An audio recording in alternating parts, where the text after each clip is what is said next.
সিঁড়ি বেয়ে বেয়ে নিচে নামতেছি। বিশাল উঁচু এক পাহাড়।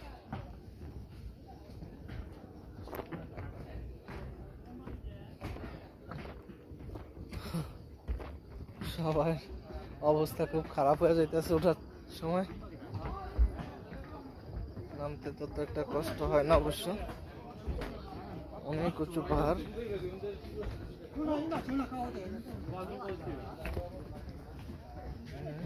আরো নিচে, জানি না আর কত নিচে নামতে হবে।